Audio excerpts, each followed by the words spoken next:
बिस्मिल्लाहिर्रहमानिर्रहीम। अस्सलाम वालेकुम डियर स्टूडेंट्स। आपको पता है कि हमने पहले एक हमारा टॉपिक आया था पिटमैन शॉर्ट हैंड में, जो हमारी पिटमैन बुक है, हाफिंग। हमने सीखा था कि स्ट्रोकें हाफ होती हैं टी और डी की वजह से। आज हमारा टॉपिक है उसके साथ मिलता जुलता है। कहता है कि अगर n और m के बाद d आ जाता है, m और n के बाद अगर d आ जाता है तो m जो आपका है वो ना सिर्फ हाफ होता है बल्कि वो थिक भी होता है। अच्छा, ये आपको लाजमी आपकी माइंड में एक क्वेश्चन रेज करेगा कि इसको हम वैसे लाइट का इसको इसको हाफ कर दें तो फिर भी तो टी और डी को रिप्रेजेंट करते ही करता है ना। अच्छा, ये हमारे लिए एक सहूलत इस तरह की है कि अगर हम इसको ठीक कर देंगे तो हम वाज़ेह तौर पे हम किसी भी सूरत में उसको ये नहीं कंसीडर करेंगे कि इसके बाद डी आ रहा है। हमें फौरी से पता चल जाएगा कि इसके बाद ये जो हमने एम को हाफ करके ठीक किया है ये इसके बाद टी नहीं है बल्कि इसके बाद कंफर्म डी है। ठीक है, तो ये हमारे लिए एक सहूलत उसने बना दी। मैं दोबारा बताता चलूं, पिटमैन कहता है कि किसी भी इंग्लिश के वर्ड में अगर एम आता है और उसके बाद अगर डी है तो वो एम को सिर्फ हाफ नहीं करेंगे बल्कि उसको साथ में थिक भी करेंगे। फॉर एग्जांपल वर्ड है मैडम, मैडम, तो ये देखिए एम के बाद डी आ गया तो पहला एम हम हाफ करेंगे और साथ में थिक भी करेंगे और अकॉर्डिंगली दूसरा एम हमारा एज इट इज ही रहेगा। ठीक है जी। इसी तरह जो हमारा नेक्स्ट टॉपिक है वो भी बिल्कुल इसके साथ मिलता जुलता है।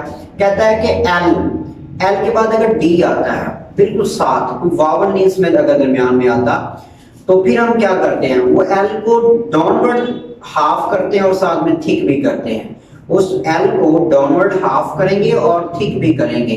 अगर एल के बाद डी आता है, मैं टी की बात नहीं कर रहा, टी आता है तो फिर हम एल को अपवर्ड ही रखेंगे और उसको सिर्फ हाफ करेंगे, थिक नहीं करेंगे। तो पिटमैन कहता है कि ऐसे वर्ड जिनमें एल एंड पे आए और उसके बाद डी आ जाए तो उस एल को हम डाउनवर्ड हाफ करेंगे और साथ में थिक भी करेंगे। जैसे वर्ड है बिल्ड, बिल्ड, तो ये एल के बाद चूंकि डी आया तो हम एल को डाउनवर्ड हाफ करेंगे और साथ में थिक भी कर देंगे। ये जो थिक है आपका एल डाउनवर्ड, ये आपको इंडिकेट कर रहा है कि यहाँ पे एल के बाद डी आ रहा है ना कि टी आ रहा है। ठीक है जी। तो ये हमारा एल के बाद अगर डी आता है तो उसके बाद उसको हम थिक करते हैं डाउनवर्ड और हाफ भी करते हैं। इस तरह कुछ वर्ड ऐसे हैं, पिटमैन बताता है कि कुछ वर्ड ऐसे भी आएंगे आपकी प्रैक्टिस में जिनमें आर आता है एंड पे और उसके बाद डी आ जाता है तो उस आर को हम सिर्फ हाफ नहीं करेंगे बल्कि डाउनवर्ड में उसको थिक भी करेंगे। जैसे वर्ड है केयर्ड, केयर्ड, तो ये आर को हम ठीक करेंगे, इसको हाफ भी करेंगे। ठीक है, डाउनवर्ड आर को वैसे ही आपको पता है, हमने आर के रूल्स में से एक रूल यही पढ़ा था कि if R end of the word, if R comes end of the word we write downward form. ठीक है जी। तो ये हमारा आर के लिए था। इसी तरह एक और वर्ड भी इसके साथ कर लेते हैं। जैसे वर्ड है अपीयर,